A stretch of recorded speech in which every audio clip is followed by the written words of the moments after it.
And then we get to Brock Lesnar. Brock Lesnar against Kofi Kingston for the WWE Championship. Brock's first match on Smackdown since March of 2004. We all knew this was inevitable. I decided to pick the underdog in my predictions here, and I went with Kofi to retain his title. Just because it seemed far too obvious that Brock was going to murder this man. And the way they were talking about it on TV and on social media, well, Kofi, it was a nice run, rest in peace, Kofi. It just seemed to me that people were looking past Kofi. They knew this. And so maybe they had some kind of a finish plan where there's a non-finish or somebody comes out and screws Brock, Kofi retains. It would be a cheap way for him to win, but Brock then moves on to whatever his next big feud is going to be. So I picked Kofi to win this match. I thought maybe there was a big swerve plan for the end of the show. And there was. They did. They did give us a big swerve. They gave it to us after the match. The match itself lasted 7 seconds. The bell rang. Kofi came charging right in with this giant leap, this giant crossbody, whatever it was that he was trying for. He landed right on Brock's shoulders. And one F5 later, the fairy tale title reign of Kofi Kingston came to a screeching halt. The look on Mark Henry's face in the crowd was priceless.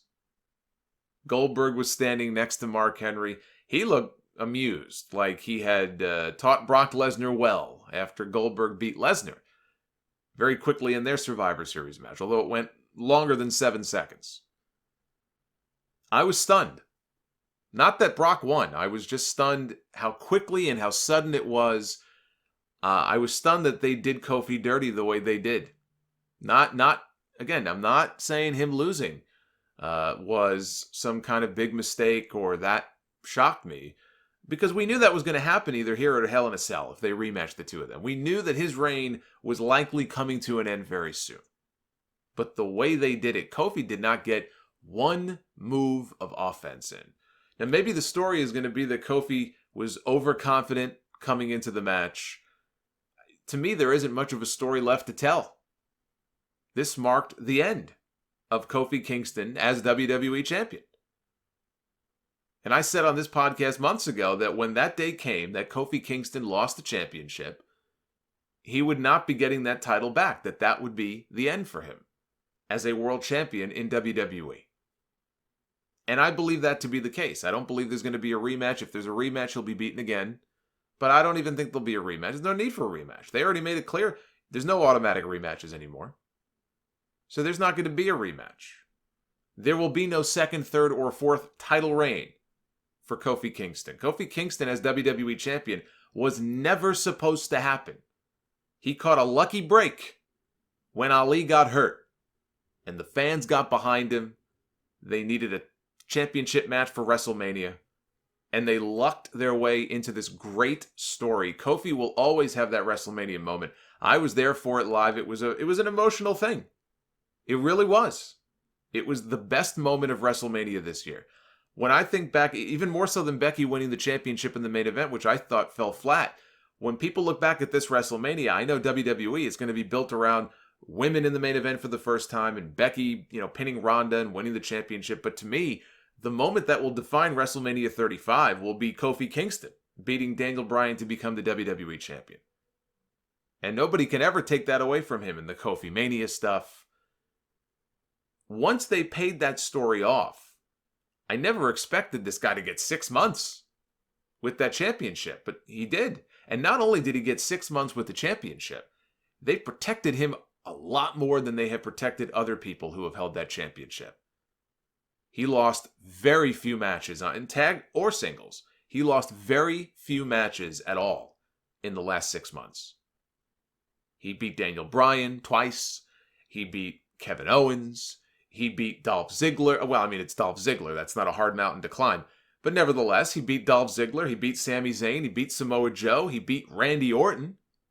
He beat AJ Styles on SmackDown once in a champion versus champion match on TV. Nobody can look back at this Kofi Kingston run and whine and complain that they did not do all they could to make this guy look strong. Incredible as a champion. The pancake throwing didn't help. I get that it's part of his gimmick, but the pancake shit does not scream world champion. I agree with that 100%.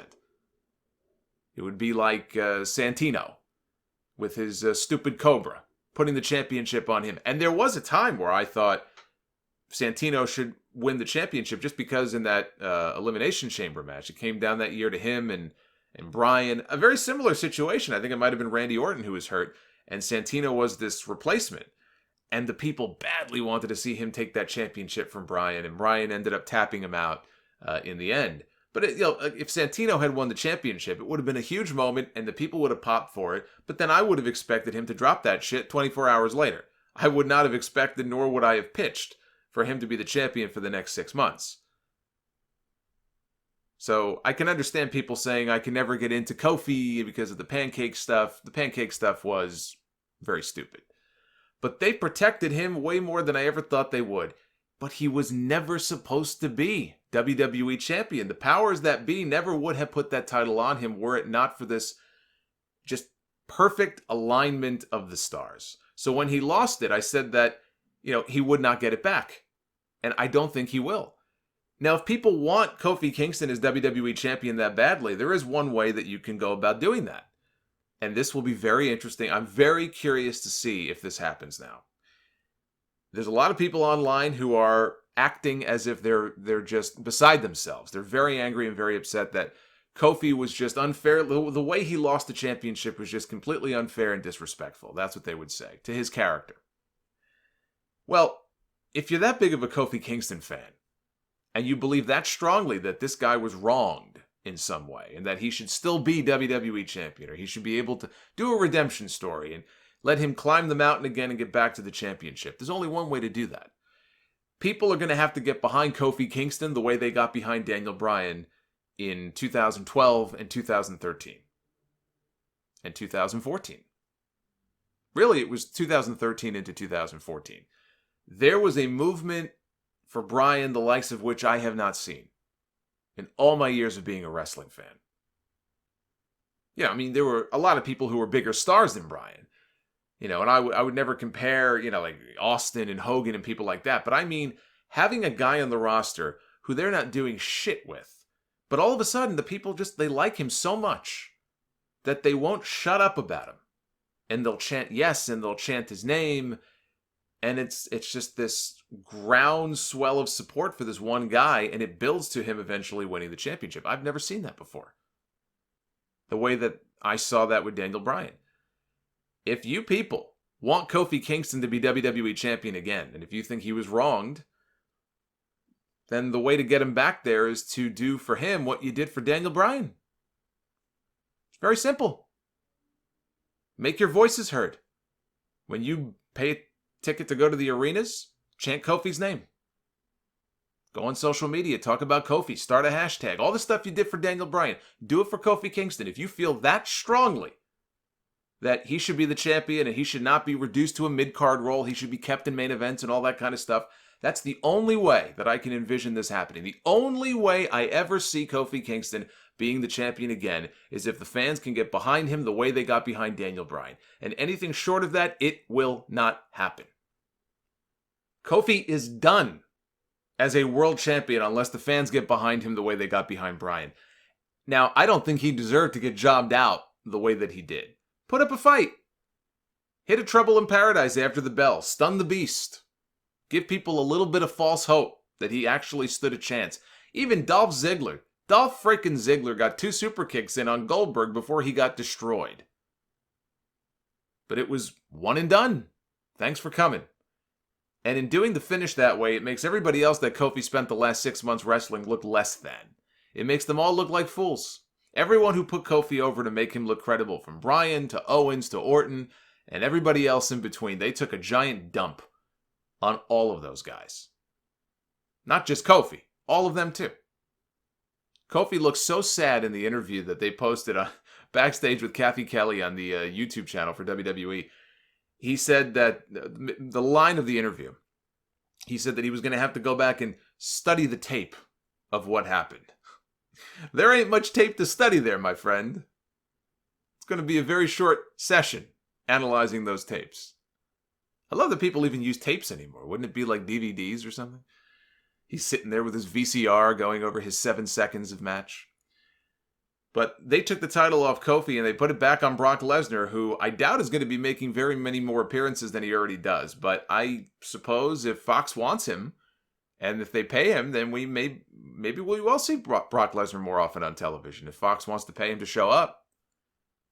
But Rey Mysterio's music hits, out he comes with who I thought initially was his son. I was about to lose my shit over them bringing his son back so quickly after that beatdown that he got on Monday.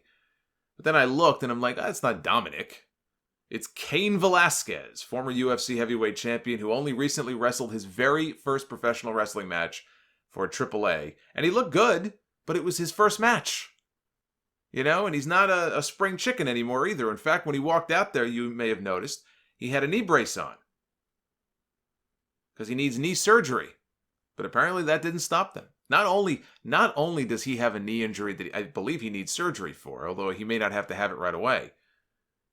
There were reports this week, and I don't know if this is still the case or not. I would be stunned if this was true.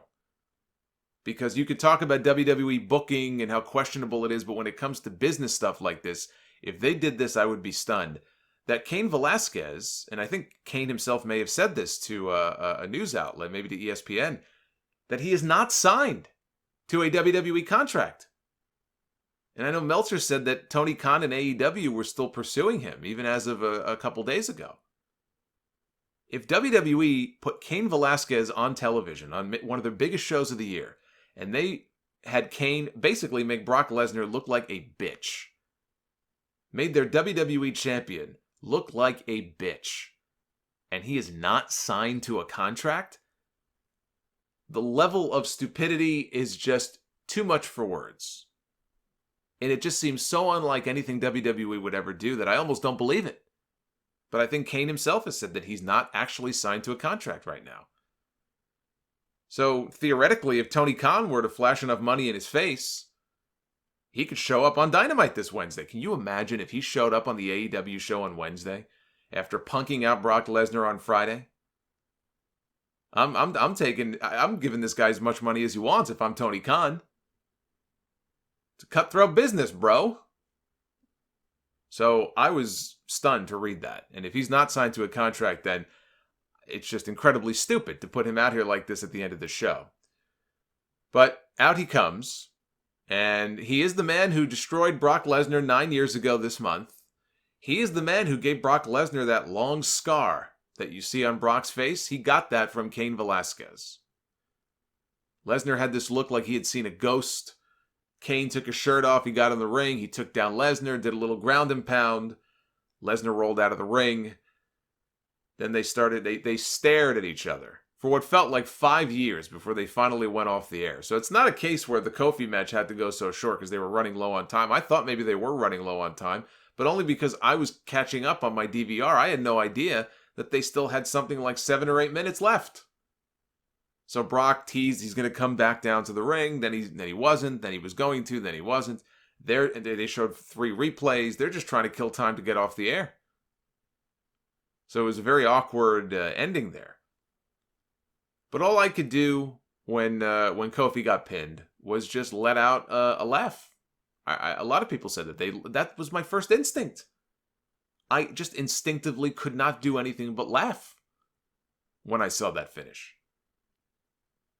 They buried Kofi on that finish without question. But he had a good run. He had a much better run than I ever expected they would give to him. And now that run is over. I don't see any more in his future. But I am reminded of the fact that they did not treat Kevin Owens much better when he lost the Universal Championship to Goldberg. I don't hear too many people talking about that. Now, it wasn't 7 seconds, but it wasn't much longer than that where Goldberg just beat him in a pay-per-view match. It maybe went about a minute or so. And WWE made Kofi, or tried to make Kofi, feel like a real champion a lot more than they did to KO during his run as the Universal Champion. So it looks like this sets up Lesnar and Velasquez, and the belief is that it may be the match for Sweet Saudi Money 4. You're all just a bunch of whores. WWE, that is.